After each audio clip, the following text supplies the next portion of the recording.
자, 안녕하세요. 주식 정리해드리는 주정남입니다. 오늘도 시장 정리하고, 그리고 나서 개별 종목 한번 보도록 할게요. 저번 주 금요일 미국 증시 같은 경우에는 선물 옵션 동시 만기를 맞은 가운데 증시가 약세의 모습을 보여줬죠. 근데 여기서 이제 좀 특이하게 볼 수 있는 게 제 개인적으로는 다우랑 S&P가 좀 많이 빠졌는데 나스닥이랑 필라델피아가 되게 잘 버텨줬더라고요. 그걸 보면서 느낀 게 뭐냐 하면 요번 이 하락 같은 경우에는 저는 그동안 있었던 요 금리 인상, 긴축 우려보다는 이 코로나 확산세가 보다 더 큰 영향을 미치지 않았을까 생각을 합니다. 긴축 같은 경우에는 물론 계속 진행을 한다는 얘기가 나오고 있고 이게 본격화가 되면은 시장에 좋을 수는 없겠죠. 하지만 보통 이렇게 유동성을 줄여나가는 이슈가 나오게 된다면 성장주 위주의 약세가 많이 나오곤 했거든요. 근데 성장주가 많은 나스닥이 생각보다 잘 버텼어요.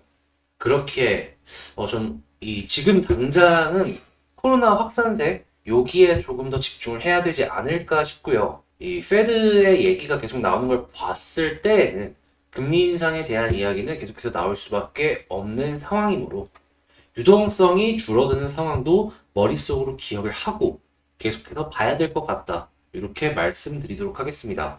그러니까 지금 당장에는 코로나가 보다 더 리스크가 클 수 있어도 다음에는 이 금리 인상이 그 다음 타자로 딱딱 시장을 때려줄 수가 있다는 것이죠. 특히나 이전에도 계속 말씀을 드리는 건데 이 금리 인상이 미국에서 진행을 한다라고 해도 미국 시장 자체는 괜찮을 수가 있어요.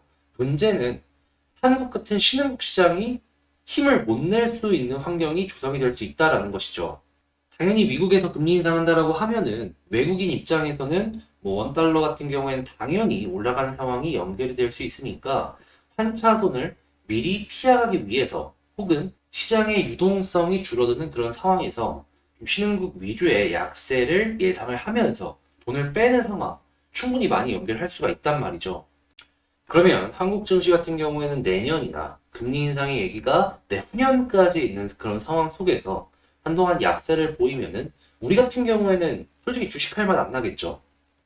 근데 제가 다만 하고 싶은 말이 뭐냐 하면 솔직히 우리가 주식할 맛 안 난다라고 해서 이런 시장을 피해갈 수는 없잖아요. 전략 대응하면서 이런 시장 속에서도 뭐 지금 디램 가격이 막 꿈틀꿈틀하고 있고 그런 얘기들이 나오고 있는데 좀 괜찮은 시장 찾아가지고 그런 쪽으로 힘을 좀 실어가지고 좋은 결과로 내는 게 좋지 않을까? 이걸 좀 말씀을 드리고 싶은 거죠. 금리 인상은 피해갈 수는 없을 것 같아요. 한국은 미국보다도 훨씬 많이 할 것이다 라고 예상이 되고 있고요. 자, 그리고 일본 같은 경우에는 미국이나 유럽처럼 긴축 전환 안 한다라는 의견도 있거든요. 바로 옆에 나라다 보니까 우리도 비슷한 그러한 정책 방향을 보여줄지 이것도 보면 괜찮겠고요. 자, 그리고 삼성전자 하이닉스에 대해서 메모리 얘기가 계속해서 나오고 있어요. 다시금 또다시 이 선순환 사이클에 돌면서 큰 실적을 낼 것이냐 말 것이냐라는 얘기가 나오고 있는데 이 부분 한번 체크를 해보시면 좋겠고요. 친환경에 대한 이야기는 계속해서 나오고 있는 상황이므로 내년에도 탄소 배출권부터 시작을 해서 여러 가지 친환경 소재 제품들 한번 보면 괜찮겠습니다. 자, 그리고 폐배터리 얘기가 지금 본격적으로 나오기 시작을 하는 것 같아요. 근데 요거 폐배터리를 갖고서 ESS로 쓴다라는 얘기를 조금 봤던 것 같거든요. ESS 쪽에서 이 폐배터리 재활용 이쪽으로 해서 연관을 시킨 다음에 생산 단가를 낮추려는 모습을 보여줄지 만약에 그게 실제로 실체화가 된다면 어느 수준의 매출 수준을 연결시킬 수 있을지 이걸 보는 것도 되게 괜찮을 것 같네요. 자, 그리고 재밌는 소식 중에 하나가 그 옷 배송만 아디다스 대상태에서 1200만 박스를 돌파를 시켰다라고 합니다. 이 얘기가 뭐겠습니까?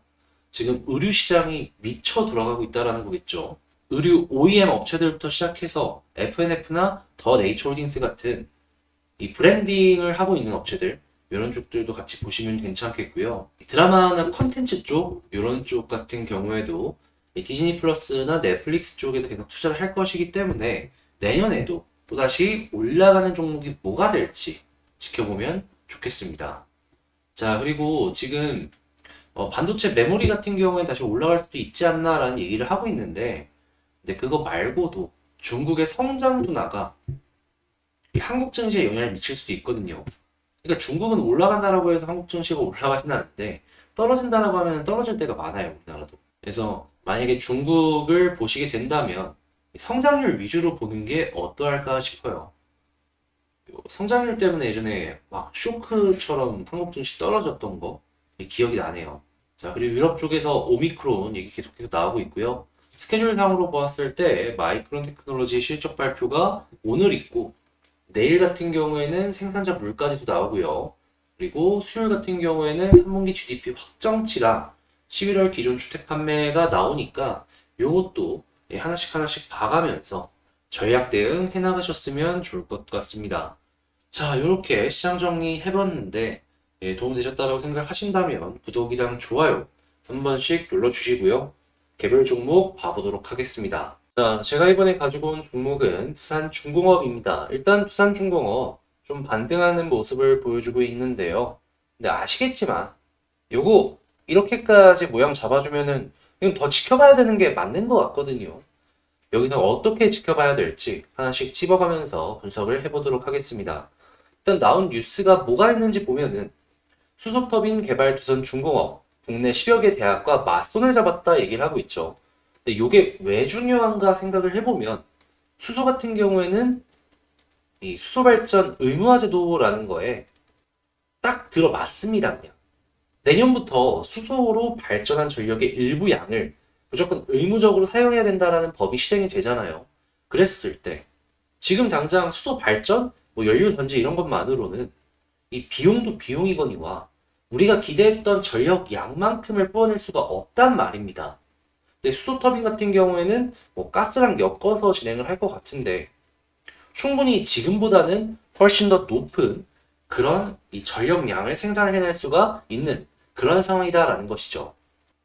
이 순수하게 수소로 갈지 가스랑 섞어서 갈지는 모르겠지만 이거 같은 경우에는 만족스러운 결과가 나오면 좋겠다 말씀드리고요. 나중에 수소 생태계가 주목을 받았을 때 두산중공업의 이 뉴스는 충분히 상승을 할 수 있는 재료로서 작용을 할 것이다. 이렇게 제 개인적인 생각 말씀을 드리도록 하겠습니다. 자, 그럼 두산중공업 차트를 한번 봐야 될 것 같은데 수급상으로 보았을 때 와, 오늘도 외국인은 계속 샀죠. 물론 기관은 조금 파는 모습을 보여줬지만 근데 금융투자만 던지는 물량이 좀 컸을 뿐이지 연기금이나 사모펀드, 보험 같은 경우에는 보시면 아시겠지만 양은 적지만 플러스를 찍어줬습니다. 그 이야기는 뭐다? 오늘은 개인 위주의 매도가 굉장히 큰 날이었다. 이렇게 볼 수 있는 거죠. 수급이 이런 상황이고 차트를 보게 된다면 제가 이제 계속 지속적으로 말씀을 드렸던 것 중에 하나가 우선 21선 위로 올라가야 된다라는 거였어요. 이유는 볼린저 하나를 찍고 21선 돌파 못하면 떨어지는 모습을 보여줬지만 돌파하면은 볼린저 상단까지 가주는 모습을 지속적으로 보여줘 왔기 때문이다. 근데 지금 어떻습니까?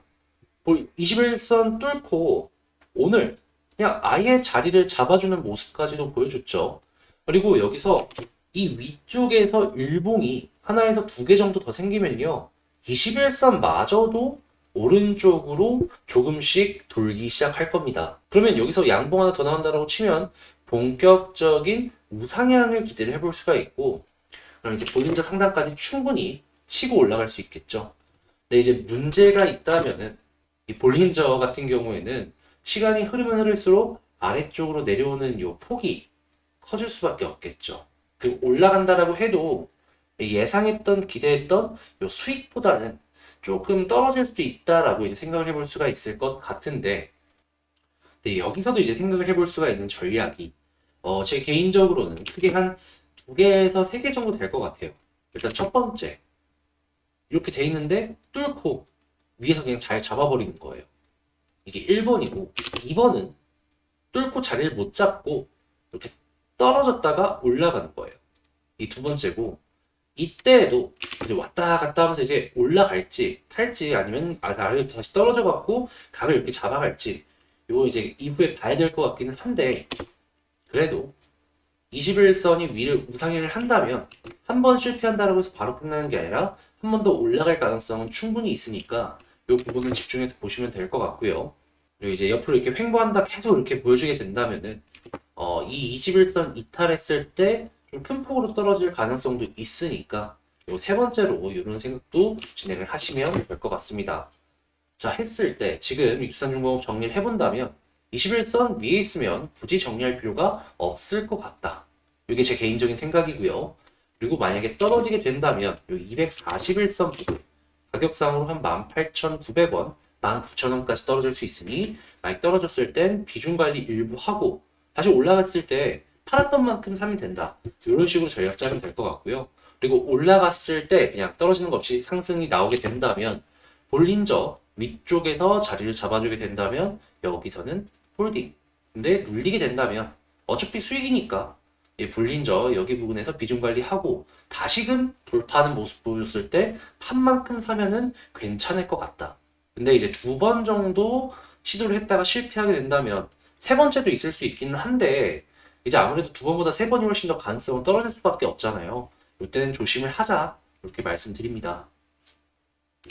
그리고 올라타게 되는 경우가 만들어지면은 저는 이때는 이탈 전까지는 계속해서 홀딩하면 될 것 같거든요. 이 두산중공업이 과거부터 볼린저를 타주면 이게 쭉쭉 올라갔던 전적이 있어요. 그래서 제가 말씀드리는 것들 하나씩 기억을 하시면서 좀 참고를 해보셨으면 좋을 것 같네요. 자, 제 영상 도움되셨다고 생각하신다면 구독 그리고 좋아요 한 번씩 눌러주시고요. 지금 어떻게 보면 하나의 기로에 서서 우리의 애간장을 녹인다라고 생각을 하는데 좋은 결과물로 연결해서 큰 수익으로 끝내셨으면 좋겠습니다. 그리고 제 멤버십 운영하는 것도 아실 텐데 궁금하신 분이 있으시면 그 토요일날 올라가는 뭐 그런 종목들 있잖아요. 그런 걸로 해가지고 하나씩 하나씩 정리해서 올리고 있으니까 그것도 한번 구경해 보시면 좋겠네요. 자, 이상 주정남이었고요. 저는 다음에 더 좋은 영상으로 다시금 찾아뵙도록 할게요. 감사합니다.